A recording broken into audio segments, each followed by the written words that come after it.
Hi guys, is this working?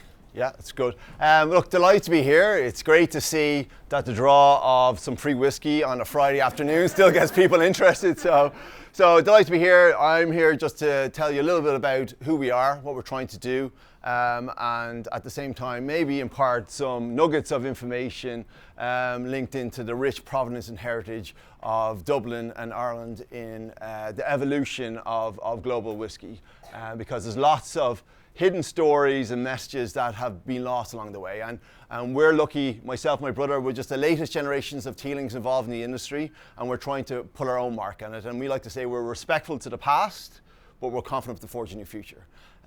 But to do that, you need to know where you've come from. So just very, very quickly, people don't know that actually whiskey distillation comes from Ireland. It was actually the Irish monks who traveled around the world, and they saw in the Middle East and the Mediterranean the curious process of distillation using alembic stills, making essential oils, making eau de vie, and they took that technology back to Ireland. And we didn't have the same crops, but what there was lots of barley.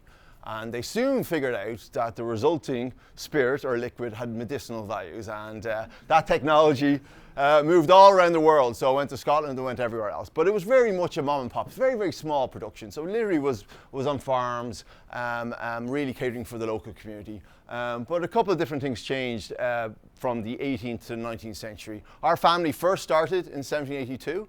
A small craft distillery in the city centre of Dublin, one of 40 other ones. And out of these small distilleries came the giants that really drove the last golden era for Irish whiskey in the 19th century, when Irish whiskey dominated. Much bigger than Scotch, much bigger than American whiskey. We dominate around 70% of all global exports came out of the island of Ireland. And there was a reason for that, because we had, even back in the 17th, 18th century, a quality reputation. It was always seen as smooth and very, very drinkable. And one thing happened at the start of the 19th century. It was the Act of Union with the British Empire, which was not so good for the country, but great for Irish whiskey sales, because all of a sudden it opened up all the markets around the world to Irish whiskey. And it also led to a lot of foreign direct investment. So a lot of money came into Ireland. And at that time, Dublin was the second richest city in the whole of the British Empire. And a lot of money went into whiskey distillation in particular. And because of the Industrial Revolution, the smaller distilleries could become much bigger. And it was quite interesting in that when you think of distillation, you think of rolling hills, you think of locks and all that. In Ireland, it was urban. It was in city centres, because it was linked to the ports and it could export around the world. So it was very, very different than what was happening in Scotland. But unfortunately, we lost our way. I think success breeds arrogance, and we didn't adopt to modern technology. And one or two other things happened in the 20th century. One, the War of Independence, which was great again for the country, but dreadful for Irish whiskey sales, because it stole away all the routes to market that we had. And from the 1930s to the 1990s, it was a dark days for Irish whiskey, because the last big export market was the US, and they had prohibition. So it was like a car crash, and we fell off a cliff. And a lot of the old brands and a lot of the old distilleries slowly slipped away. And what's interesting and what's unique really about our city and the city that you guys find yourself, this is the cradle of urban whiskey distillation. It was here in the city. Because, as I said, it wasn't these rural distilleries that were driving that golden era, it was distilleries in the city centre of Dublin. And really in the area called the Liberties, which was outside of the city wall. And the reason why it was called the Liberties, because you're at liberty to do whatever the hell you wanted. And was famous for manufacturing. It was for breweries, it was for distilleries, it was for linen and for brothels and all so forth. But the one that stood the test of time was distilleries and breweries. And there was so much production in 1 square kilometre in the Liberties, it was called the Golden Triangle. And it was where the majority of the whiskey sold in the last golden era of Irish whiskey came from. But it was a very dark day in 1976 when the last Dublin distillery shut its doors, when Powers shut its doors, and all the production was consolidated down into one distillery in Cork, in the Middleton distillery. So from the 1976 onwards, all that rich heritage and provenance and all the stories and characters that were linked into making whiskey in our city slowly slipped away. until recently enough. So where are we now? We are in a new golden era for Irish whiskey. Irish whiskey, since the 1990s, has been the fastest growing spirits category in the world. As a new generation of people discover the joys of Irish whiskey. Irish whiskey, because of our climate and the way we make it, it's a little bit lighter, it's a little bit more accessible, and it's a perfect gateway spirit into whiskey in general, and everything is cyclical. So they say you don't drink what your parents drink, but you might drink what your grandparents drink. And it's really Irish whiskey's chance to shine. It's still only at the early stages of segmentation. For years, there's only been a handful of distilleries. So in 2012, when I set up, there was only 4 distilleries. Now there's 20 plus, and more coming very quickly behind. So it's going to change, it's going to evolve, it's going to be a proper category with lots of different styles and expression for people to discover. It's hopefully going to double from where we are now over the next 10 years. And why is it happening? It's really down to consumer behavior. Consumer, younger people, like all your good selves here, much more progressive. They don't stick with brands. They like to discover something new. They want to find something that's relevant, that can connect to themselves. And they're enjoying whiskey of every kind in different ways. Before, Irish whiskey was very much Irish coffees, around the holidays for, Irish American families and so forth, but it's changing. It's part of a cocktail. It's been used and drunk in many different ways. And straight, of course. The engine for that growth is the US market. So it was a market that put the final nail in the coffin of Irish whiskey at the start of the 20th century, but it's driving, let's say, the evolution and the revolution of the category now. It's grown by over 600% the last 10 years, but it's, for us, the premiumization at the higher end of the market is the one that's growing very, very fast. But why are people drinking? I touched on it. A sense of discovery. It's become part of popular culture, but at the core is the taste. People enjoy the taste of Irish whiskey. Our lovely, miserable, temperate climate is good for one thing, and that's producing, as I say, a soft climate produces a soft whiskey, but it's true. It's true, because if you took a distillery that's in Ireland and you made the spirit, but you matured it in the Highlands of Scotland or in Kentucky or in Taiwan or in Japan, anywhere else, it would be totally different. The cask and the maturation delivers 60 to 70% of the flavor. And what's distinctive about Irish whiskey is the temperate, soft climate that produces limited, let's say, movement of the wood, because oak casks are porous and they deliver majority of it. So it's environmental influence. So when you think of Irish whiskey, it's because of, we don't get to go to the beach too often, and we have to, always carry a raincoat with us, but it delivers, exceptional quality whiskey. And when I set up in 2012, I had worked in a company called Cooley Distillery. It had been set up by my father in 1987. It was the first new distillery in Ireland for over 100 years, and we tried to revive a lot of old famous brands. And I went around the US and all around the world trying to promote them. And I saw for myself the emergence of craft spirits, craft beer, people going back into urban centres to try and make things and create brands that were relevant to the people that lived around there. And it planted a seed in my head. And when my father decided to sell the company he was in 2011, 2012 to Beams and Tory, the Kilbeggan brand went to them, but allowed me a chance to take all these little nuggets of information and the things that I really wanted to do and really attack the category in my own way. And my vision was to bring a more contemporary, a more modern representation of what Dublin and Ireland is, rather than the traditional rolling hills, red setters, and all that kind of stuff. For me, as a modern Dubliner, didn't really connect to me. And it's kind of like, it's like going to O'Carroll's gift shop and you see all that Paddy Wackery stuff. It's not real. It's not really what's going on. So I thought there was an opportunity to represent Ireland and Dublin in a modern way and put my own mark on it, but do it in a way that was very relevant to me and to go right back to where our family first started distilling, which was in the city of Dublin. And these are the other players. So Pernod Ricard, the biggest player by a long way. Jameson is a phenomenal success story, absolutely amazing, but we won't go into that because I'm not here to talk about William Grant and Sons, they own Tullamore Dew. They bought that a good few years ago now, but they're the largest privately owned Scotch whisky company. And Diageo, biggest drinks company in the world, used to own Bushmills at the time. They subsequently flipped it and bought a premium tequila, but they're coming back into it as well.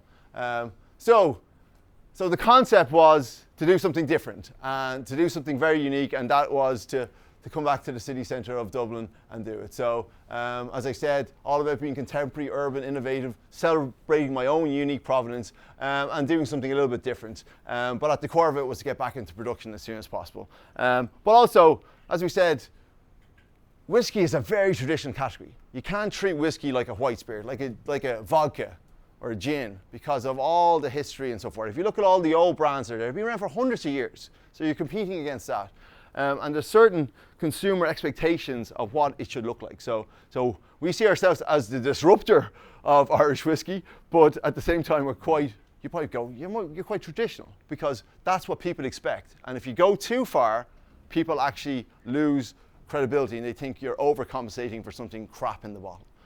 So what we have done is we're, let's say, celebrating the past. We've gone with an old style dark bottle. It's the way that they would have been able to make glass back in the 19th century, early 20th century. They can't make clear white flint. They just didn't have the capability to do it. So if you see old bottles, you'll see they're all like this. So I had to go to Italy to find someone that made it, but then have a standout label that has, modern cues that people would expect. And our symbolism is a phoenix rising from a pot still to symbolize the revival of distilling in the city, but also revival of our family's involvement in the category. And our tagline is the spirit of Dublin. And the reason why we say it's the spirit of Dublin, it's not about making alcohol in it, it's trying to capture that unique DNA that makes Dublin the city that it is. It's a bit gritty, it's got its own sense of humor, it's got its good, it's got its bad points, but it's very resilient, and there's a reason why you guys are here. There's a reason why Google have the European Middle Eastern headquarters here. It's because of the people and the environment that it creates. And I want to capture that and try and put that into a bottle of whiskey. So that's what the spirit of Dublin means to us. As you said, we're urban distillers through the ages. So that is not what our family distillery looked like. What actually happened was our family distillery went through a couple of different generations. It got subsumed into a much larger distillery that was set up by William Jameson, who was John Jameson's son and became the Marble Lane Distillery. So it's the site, but a lot smaller. And this is our new distillery today. First new distillery in Dublin for over 125 years.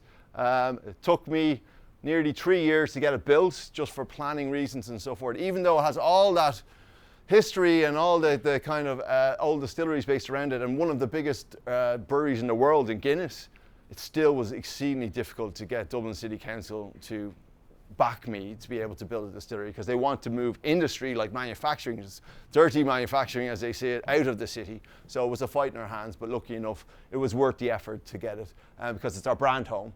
And as you can see, is we like to say we fit into the palette of materials that are famous around the Liberties, but it's a modern distillery. We didn't want to create a pastiche kind of, you can't recreate history. Let's create a new history. And that's more interesting to me, and I think that's more interesting for people. And if you come and see us, that's where we are. Again, Newmarket Square, where we are, is part of the old part of the city. It has so much heritage and stories I won't go into today, but our previous family distillery was up around there, so not too far away. But we're urban craft distillers, and when you come to see our distillery, the hero is manufacturing. You actually see a real manufacturing location. It's not a visitor centre with a distillery, it's a distillery with a visitor centre. So it's a medium-sized distillery with real people making real whiskey 7 days a week, bringing back that smells, the sounds, and the environmental experience. And once you see it, it's a very simple process. It's been made the same way for hundreds of years, if not thousands of years. It's literally, you make a beer, and then you distill, you actually extract impurities, extract water, and you're left with your spirits, which then you have to mature for 3 years in a day. And what we focus on is being different. So we're small, we're tiny. We're like, I wouldn't like to say a pimple on the arse of an elephant, but we're quite small. Maybe our competitors see us like that, but what we wanted to do was we didn't want to take away. We're not trying to rob volume from the market leaders. We're trying to create choice for people. When they want to discover something interesting within the category, they can come to us, and hopefully we're different. Our liquid is different, and we take a lot of pride in the liquid that goes into it, because the one thing I learned at an early age was you got to create a world-class whiskey to get in the game. To win the game, you have to create a world-class brand, and we're working on that. We're not there yet, but we wanted to create very, very different tasting whiskies so that you can have any other brands out there, and ours there will stand out, and hopefully stand out for the right reasons. But you have to have everything else that goes with it. So we have a premium price versus, let's say, we're around 25-30% higher than the market leader. We have differentiated packaging, and hopefully our story is different as well. And bring it all together, hopefully we can create something that's, as we say, a little off-center. So this is our small batch. This is our kind of a flagship product, and the reason why we went with this, because 90% of Irish whiskey sales are blended whiskey. It's a blend of grain and malt whiskey. Grain whiskey is made from corn or maize. It's very light, and blending it with heavier style pot still or single malt makes it more accessible, easier to drink, and it's cheaper as well. So 90% of all Irish whiskey sold is that type, and that's what people expect, and that's what they get used to. But we came out a little bit different. We said, well, look, let's treat that blended whiskey with respect and put it in interesting barrels and treat it like it was a single malt. And our small batch was born. So we take grain and malt whiskey that's been aged for around 6 years in bourbon barrels. We blend it together, and then we let it marry in rum barrels for an extra year or so, and imparts this extra layer of flavor. And we bottle it at 46% or 92 proof, which captures all the natural flavors. So it dials up that taste experience, but it tastes like what people expect, and they enjoy already. So creating a ladder of different things to get people discovering something new. And we create a whole range of different expressions for people. So ranging from our Spirit of Dublin Poitín, which is new make spirit straight off the still. So it's traditionally very strong. We only bottle it at 55%, but it still puts hair in your chest. Doesn't put it on your head, unfortunately. I've tried many times.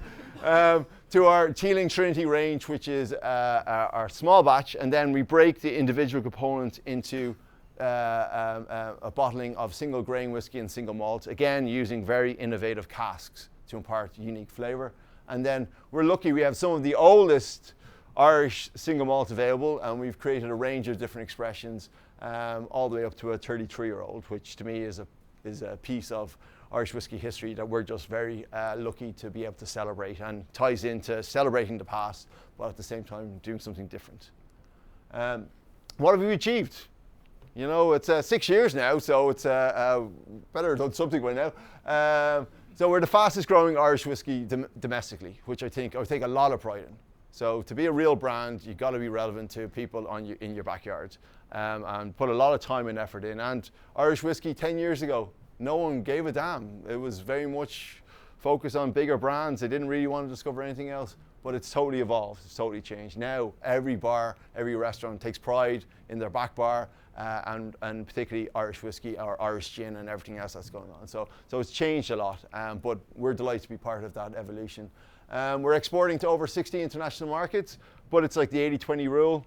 The US, global travel retail, some bigger markets like that drives most of our volume, and will continue to do so. We're seeding in Asia and some emerging markets, but we're probably a little bit more for when people already know Irish whiskey and they want to discover something new. That's where we come in. We've won over 175 international awards, which definitely you take a lot of pride in, and we'll continue to focus on one bottle at a time. And we like to say we put our bottling date on it, and I get to put my signature on it, because I actually have the right, the joy, the obligation to sign off every batch before we do it. So it sounds great, but you had let's say a busy weekend, and you come in on a Monday morning and they're like, oh, we have to bottle, taste this, and you're drinking cast strength whiskey. Sounds a lot more romantic than it actually is, but it's still not a bad job, so I can't complain. But I complain all the time. And we've had over 300,000 visitors through. which is amazing, which is great, because we don't have money for global advertising budgets. What we want is that experiential marketing. So people to come and experience us, meet the people, young, passionate people we have working for us, understand what we're all about, and then take that home with them no matter where they are in the world. So it's a key thing, and that was part of the reason we had to fight to get our distillery, because we wanted that experience side of the business as well. And you'll be delighted to know, I'm talking a lot about the small batch, and I'm talking a lot about the distillery. We have some free passes and some whiskey there for you guys to take with you, so you can really experience what we're all about as well. And where are we now in 2018? Since I started the company, the category's doubled, well, if nearly doubled. Segmentation's accelerating. And what we had beforehand, we were limited by supply. Going forward from where we are now, it's going to be limited by demand. So it puts a lot more onus on us to let's say, perfect our digital marketing and other tools that we can leverage to connect and tell our story in a meaningful way to our target demographic. And our goal for the next 3 to 4 years is to really be that global discovery Irish whiskey, driving the premiumization of Irish whiskey, not trying to be the next Jameson or Tullamore Dew or anything like that, is to really help the category evolve and to give that choice, so that when you go, no matter where you go in the world, rather than one bottle of Irish whiskey, you'll see a range of Irish whiskey. And that's the opportunity, but that's the challenge at the same time. And it's getting more challenging because this is what's happening. And there's definitely a revolution going on. There's no shortage of entrepreneurship in Ireland. That's the one thing I can definitely say, is that everyone sees the opportunity. I'm not sure if they're all going to be able to grasp it or not. So the ones in the red were the original distilleries when I set up that were there. The ones in the green are the ones that are there now, and the ones in the black are some of the ones. There's even more that are going to come up. So it's very exciting. It's very noisy. Hopefully, if everyone focuses on doing something a little bit different, a little bit more interesting, and embrace their own story and location, the future looks very, very bright. So, Sinead.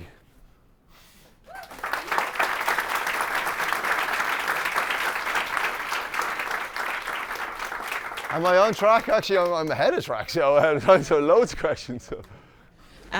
So Jack, thank you so much for coming. This has been like a very interesting talk that I've witnessed as part of the Talks at Google team. And we're talking about whiskey. But my first question, my very serious first question is, have you ever been drunk on Teeling Whiskey, and would you recommend the experience? Oh my God. Well, I can tell you my first experience with whiskey was not the best. Was it because it wasn't Teeling Whiskey? Oh, I didn't know how to. The problem with people who don't maybe know whiskey and how they drink it is that if you try and drink it like wine or beer, you'll drink it too fast. You have to drink it in a different way. So you sip it, you appreciate it. So if you drink it too fast, it'll hit you like a steam train. And unfortunately, when I was growing up, no one told me that. It can really knock your socks off. But no, we're all about drinking less and drinking better. So it's about more flavor, more character, and enjoying and appreciating the whiskey rather than drinking it just to get drunk. But the medicinal benefits of it are very relaxing. It's good to have, especially after a hard week in work. It's a good way to unwind. Yeah. So it's about drinking less but drinking better. Yeah. Okay. So that's very philosophical for whiskey, no? Well, it's not. It's happened a lot in different categories. It's happened, let's say, tequila. Tequila used to be always just a shot. Part of the experience of, I wouldn't say college experience for people. Now it's, you look at Patron tequila, it's all about understanding the care and effort that goes into creating the product. And if you understand that, you'll appreciate it a little bit more, and you'll drink it in a different way as well. Thank you. So you definitely recommend, I just want to know, so do you recommend? I definitely recommend drinking Teeling whiskey, but not too much that you make poor life decisions. Okay. I'm really curious. So I have a question for you as a CEO. If you could describe for us your worst or your best day in business, what would that be? Oh, geez, tough question. I'm lucky that we've had some key landmark days along the journey. And we're going, this year, 2018, is a key landmark year for us as a whiskey distillery, because it's 3 years and a day and before you can legally sell it. So we're actually bottling up our very first release of our Teeling single pot still, which will be coming available later in the year. So it's amazing to have just a concept that you've had floating around your head to actually, build it, lay it down, and let it mature over that period of time, and then see it come to life. So this year is a big year for us. But also, it's like the original 5-year business plan has let's say happened, and now we have to reinvigorate yourself and go again. So all the things we want to do, let's get distilling back, have a range of our whiskies, win awards, do all that kind of stuff like that. We've done that. So how do you refire the organization to aspire to something bigger again? And even myself, that's, I suppose, a key challenge. In terms of bad days, I always find the worst thing is around people, and sometimes the challenges that human resources can have, and some bad decisions I had at hiring, and to be negative for the company and so forth, and creating not the type of environment for staff that you want. And there are some of the worst times for us, but that's just normal in an organization. But still, I'm lucky. It by far, it's I struggle sometimes to say, what was your worst decision, or what's the worst day? Thankfully, I don't think I've had it yet. But it's been a real positive and enjoyable experience for me so far. My next question is around legacy. So you're running a company that has had a lot of history, a lot of family history, but at the same time, you're running it in the 21st century, where things are changing very rapidly. So how have you been able to marry the traditional with the contemporary? So retaining your core identity, but then also adapting it for the for the youngins like us. Yeah, I'm not that old. No, not you. I'm getting older, but I used to say our target demographic was 21 to 35. Now it has to be 21 to 45, So, but I suppose in any kind of business where your name is on the bottle, or it's gone through lots of different generations, there's a lot of pressure and ownership on you to represent it in the right way and not screw it up. Ours is a little bit different in that it's really a kind of revival of the trademark and the history. So we're a little bit more, let's say, not as hampered by some of the legacy issues. But what we're trying to do is, when people think of Teeling, or they hear the name, they go, "Oh, like the whiskey." So that's where we want to go. And I think our wider family, which is quite a small, Teeling is an unusual Irish name. Actually came from Vikings, Normans, when they came to Ireland many years ago. There's more Teelings in Holland than anywhere else, which I only found out once I set up the company, when they all kept phoning up asking for free bottles of whiskey. No, I think it's an amazing opportunity that I've been given to put our mark back on Dublin whiskey, and hopefully it can go through a couple of different generations and carry on that legacy to the next level. My final question, so if you have a question, just get ready. My final question is, when you were speaking, you said that to date you've had over 300,000 visitors to the distillery. That's a lot of people. Yeah. And you also said something around digital marketing and trying to adapt for the digital age. So really quick question, do you have an AdWords account? Yes. Okay. Very much so, yeah. It's a key...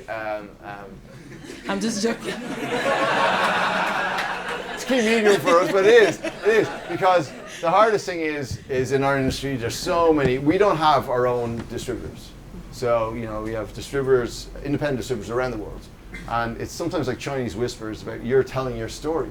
And you say it to them, and they kind of go, I understand. They have no idea what you're talking about. And then they tell their sales guys, who then tells the barman, who tells then the consumer, and they kind of lose that impact. So, modern digital communication cuts through all the noise. So someone on their phone can find you and hopefully understand what your product is all about and what your brand is all about. Thanks for pitching AdWords back to me. I'm going to use that in my next client meetings. So are there questions from the... Oh, perfect. And the best question, I've got a big bottle, so I think no I pressure. I think I should I've got one other one as well. So, yeah. Since we are here at Google, I want to know which is your favorite YouTube channel talking about whiskey, and one last thing, what do you think about Conor McGregor's new Proper 12? Probably the first one is a guy called Ralphie. I don't know if you know Ralphie. He's a serious character, and he's been doing it for a long time. He must be at it for way before the modern interest in online reviews, and he's very independent as well. He's Scottish, which is a bit of an issue.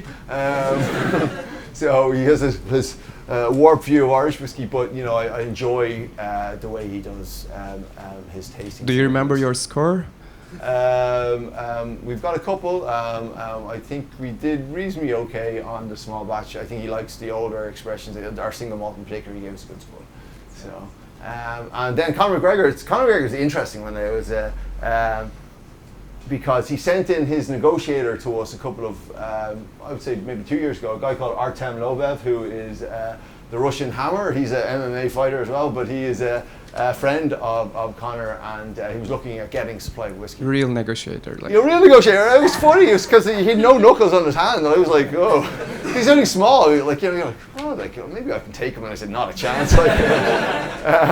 And he'd just finished a business degree, so he was going around doing it. So Conor has had an interest for a while. We pitched an idea of doing a very limited, high-end kind of one form, but he wanted something that was a little bit more entry level. To kind of go after a wider opportunity, and it was something we couldn't do. And his launch has been phenomenal. It's definitely generated a lot of interest.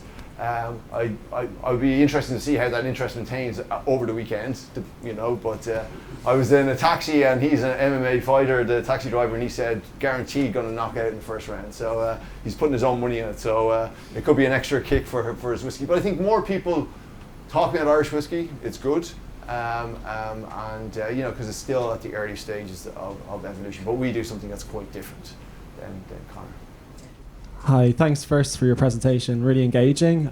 Question around this distillery and what you're producing in there. So I've been to this distillery in Newmarket. It's very impressive setup. Very Love good. the merchandise store, not like the paddywhack O'Carroll's you mentioned. But you showed us an Irish family of whiskies, and one of them I saw was the Putchine. So I actually went to the launch of this, and it was paired with Poachers, an Irish gin, which I thought was really great that you're supporting Irish business. Where do you see this in terms of your target market, and how can this become like a drink, like a cocktail? Or with Putchine or just whiskey in general? With Putchine, actually. Yeah, well, Putchine I've been interested in Putchine for a long time, because it is, everyone in Ireland has some story about, mostly not good, about Putchine. It always comes out at special occasions, wakes, or stags, or all this kind of stuff like that. Or someone has a bottle somewhere underneath the under the counter in the 7-Up or whatever sort of bottle. And I always thought it was a great opportunity to represent it in a more modern way. But it's hard because people don't know how to drink it, and it's a bit of a novelty because it's so strong. And you're competing against other, white spirits, be it vodka or anything else. So it's a difficult one, and we've tried it, and it's part of the portfolio, but it's so much money would go into changing consumer behaviours and education that for us it's nice to have, but our real opportunity is on whiskey, which people already understand, and already it's a global opportunity. And there's one or two guys like Mickle, which is out in Galway, that's what he does. He's a Putchine maker, I think he's trying to do some good things as well. But I think it would be in cocktails and understanding, maybe a signature drink that Putchine can live in to really give it. So, but it's up against gin, which is again, it's gone crazy.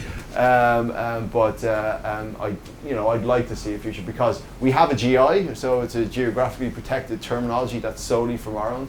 So it's there to be exploited, but I would like to see a bigger company probably do a lot of the heavy lifting to get it to where it needs to be.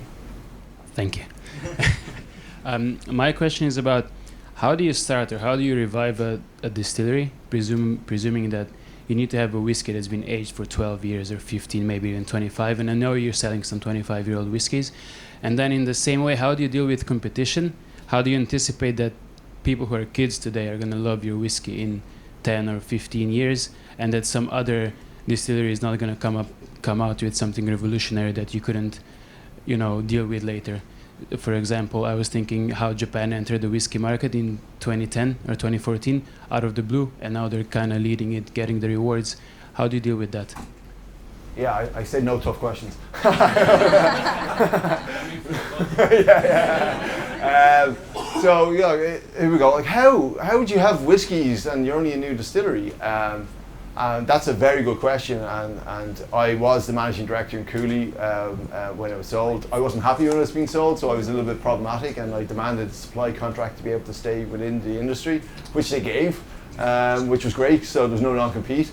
Allowed me to get back into the category. And in 2012 and 13, an opportunity came to buy, a big chunk of inventory, which we acted on. So we knew it quite well, but what we focused on is changing it and making it different, and by using innovative cask maturation to bring that extra flavour onto it. And I suppose where we're coming now is full circle, where we're replacing that source whiskey with our own whiskey now. And now it allows us to be truly innovative and doing things differently. In terms of, when we set up, were we producing whiskies that that people would like? I suppose we were our target demographic. It was literally the group that was involved with opening distillery. We sat around and said, look, what do we find interesting? What do we like? If we like it, we hope other people like it. So we're the toughest critics, but we make whiskies we like to drink, and hopefully other people like to drink it as well. And going forward, how can we, keep it relevant? How do we keep it exciting? By innovating, if you ask me. And so we're laying down whiskies, peated whiskies, smoky whiskies, rye whiskies, lots of different styles, so that hopefully we can respond to consumer interest for different things. But it's global. People make whiskey everywhere. Japanese whiskies are amazing. Taiwanese whiskies are amazing. Australian whiskies, everywhere. So I think people are more interested in what's in the bottle, rather than necessarily it has to be from a certain country. So that puts more pressure, but also opens up a lot of opportunities, because Irish whiskey is still quite small. It used to be only Scotch. Now everyone is open to trying different things. So a lot of whiskey ends up getting around 45% proof. There have been some really interesting products that are typically higher in proof, so 50-60% cask strength. Yeah. Can you talk a little bit about how that might be in a potential direction for you, or just in the industry in general? Yeah. I think a lot of American whiskies will be quite high in alcohol, and that's again because of the maturation. So because they mature in very hot climates, they actually, rather than in Ireland, where you lose alcohol into the atmosphere, you lose water. Alcohol. It's called the angel share. It's our profit going up in the air. So the smell you get at a whiskey warehouse is actually alcohol disappearing into ether. But it's that environmental influence that makes whiskey what it is. So in hotter climates, it goes up rather than goes down. So the longer you have it in wood in Ireland, the lower the alcohol strength. In America and Taiwan, it goes up. But I think also people want to have a fuller flavour, a stronger flavour, and I think people's palates can evolve. We do a lot of single cask bottlings. You can come to our distillery, fill a single cask directly from the cask, and it could be up anywhere from 62% all the way down to, we bottled a 34-year-old and it was at 43.1%. That was the actual cask strength coming out of it. So it just depends. And what we like to do is cater for a full range of tastes. And when you have it at cask strength, you can add water to it to get it to it, but all our whiskies, our signature is 46%. The reason why we do that is because if you bottle at 40%, which is the legal limit, that's the lowest. It's obviously cheaper to do so, but you also have to do a process, it's called chill filtration. Because if you don't do that, if you get it from hot to cold, you get this clouding and little bits of esters and fatty acids coagulating, and so you go, geez, what's floating in my whiskey? But if you bottle it at a higher alcohol strength, you can keep them in. So we're trying to bring more flavour in, and our view is, why would you take those naturally occurring flavours out? Because they give a lovely velvety mouthfeel. So we're all over that, and one of our Brabazon bottling, which is a single malt bottling, again we picked 49.5% alcohol because it delivered the best taste profile for us. Hi. Thank you. My question is actually related to trends in new product development. So you've touched upon the competition and that the big brands are trying to steal within the category. But what's also happening is cross-category. Major manufacturers and small brands are competing and coming up with great ideas. Like in the UK, they've invented the collagen-based gin, which is I saw like that was pretty a Dragon's unique. Den, I think. It was indeed, yeah. So I'm wondering what is happening in whiskey. Because it's quite traditional in terms of taste. Are there any crazy or interesting ideas coming around? Well, because it's such an old industry, there's lots of rules and regulations that you have to operate within. What's interesting in Ireland is the rules and regulations say it has to be matured in wooden barrels for 3 years and a day to be legally called Irish whiskey. But if you go to Scotland, it's oak barrels. So what you're seeing now is people are using different types of wood to try and impart extra flavour. So chestnut, acacia, cherry wood. We even have experimented with Brazilian hardwood, sustainably forest, I must add. And it's weird. It's just a weird thing because it's like it tastes like you have a grand piano and you put your nose into it. It's like it tastes like that. Don't ask me how, but it does. It's really weird, but you can do that. Or you can. What we are doing a lot of is collaborating with other spirit producers, be it craft breweries, other spirit producers. So we've used casks that would have been used for aquavit, for gin, for vermouth, for craft beer. For anything you can imagine, you can do it because that imparts a certain flavour into the barrel that you can then extract into the whiskey. You can't add any flavourings, like say like natural flavourings or anything like that, otherwise it can't be classified as whiskey. But you can basically use a wooden vessel that has been used to age or mature something else. And we do a lot with different types of wines and stuff like that. So we're innovating where we can. And also you can innovate how you, what raw materials you use, and even the yeast strains you use. So we're using a combination of white wine yeast and traditional distiller's yeast to produce a very flavoursome base that you make your spirit from. Okay. So you mentioned how your challenges so far have been supply-based like challenges, but they're now moving more to the demand side.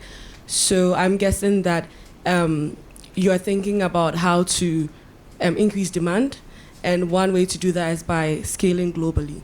So I'm just curious, how do you maintain a local brand and make that go global? Like, how do you stay quintessentially Irish and true to your heritage? Like, because this is a business that has been inherited, right? So how do you stay true to that while having a global appeal? Yeah, it's a very good question. We probably, like you guys would know, local type of approach in terms of what we do here in Dublin, the different things we do to try and engage with local communities. We try and foster a similar type of behaviour from our importers around the world to bring the brand to life. At the core we are definitely Irish and we're Dublin. Sometimes when you go around the world, they don't understand Dublin. What's Dublin? You go to New York and they still think there's like donkeys going through the street and stuff like that. It's like, no. So it's a challenge. It is a challenge. While it's easy if you live here to understand, what the city is like, to try and capture that in an emotive way and to bring that internationally, it's a challenge. And I wouldn't say we cracked it, but we're working on it. And what we do is we have Irish people that we send around the world to represent the brand, to bring it to life. Brand ambassadors, whiskey warriors as we like to call them, because they're at the coalface fighting the good battle to spread the gospel of all things Teeling. And that's going into probably the right type of accounts where people take pride in what they sell, they want to learn, and then they can tell your story for you. So it's an ongoing battle. Increasingly, purchasing whiskey is being driven by investment decision rather than for consumption. And like a couple of days ago, there was an article going viral about the Macallan selling for nearly €1 million. Yeah. I was wondering, for people like us who can hold whiskey for another 30, 40 years at least, what sort of recommendation would you have in terms of what type of whiskey we should be purchasing? I What think about storage? you all sign disclosures in this one. I don't know. I better watch what I say. And perhaps just to relate back to your company, is there any specific type of Teeling whiskey that maybe we should, or you would envisage surging in price going forward? I always encourage people to at least buy 2 bottles so they can drink one and collect the other one. But at the core of our range, we make whiskies to be drunk. Whiskey is, for me, it's enjoyable, it's social. Buy it, open and drink it. We positioned our core range so that it wouldn't gather dust in people's drinks cabinets. That it was, it's an affordable luxury. So at the core, that's what we're all about. But as a category, Irish whiskey is booming. It's growing ahead of everyone's expectations. So the ability to sell older expressions is going to become more limited. And as more and more collectors come in, then there's going to be a high appreciation. And what we're seeing is a lot of interest in the newer distilleries like Dingle and other things like that. People are just buying to sell on, and it seems to be working. But is it a house of cards? Are they selling to each other and it's going to implode? I don't know. But I think anything that it's like a bit of liquid history. And some of the older expressions I would expect, and I can't guarantee, that they should appreciate in value as more and more collectors come into the category as it gets bigger. So still at the early stages. I remember 5-10 years ago, no one really collected Irish whiskey. Now you go online and there's massive communities that are all talking about it, but it's still small relative to Scotch or Japanese. And we auctioned off our very first release from the distillery on whiskeyauctioneer.com, a Scottish one, and we did it because we wanted to achieve the highest price, so we could give all the proceeds back to local charities, so give something back. And our bottle number 1, which is a 3-year-old whiskey, sold for £10,000 sterling, which I thought was great. But on average, they went for £600 as well. But that's a once-off, never to be repeated. Our commercial release of our single pot still will be coming out in October, November. Batch 1 will be priced hopefully reasonably enough, around 50, 55 euros. So again, drinkable. But if you were to put away a bottle, I would recommend that one. Yeah. Thank you so much, Jack. I never knew, coming to a whiskey talk, I'll take away a nugget for life. Drink less, drink better. Yeah, well, there you go. Yeah, so do less, do better. Yeah. Just anything less, do it better. I cannot choose who asked the best question. I'm going to have to leave that to you. Thank you so much, guys. Thank you. Thank you, Jack. Thanks a lot.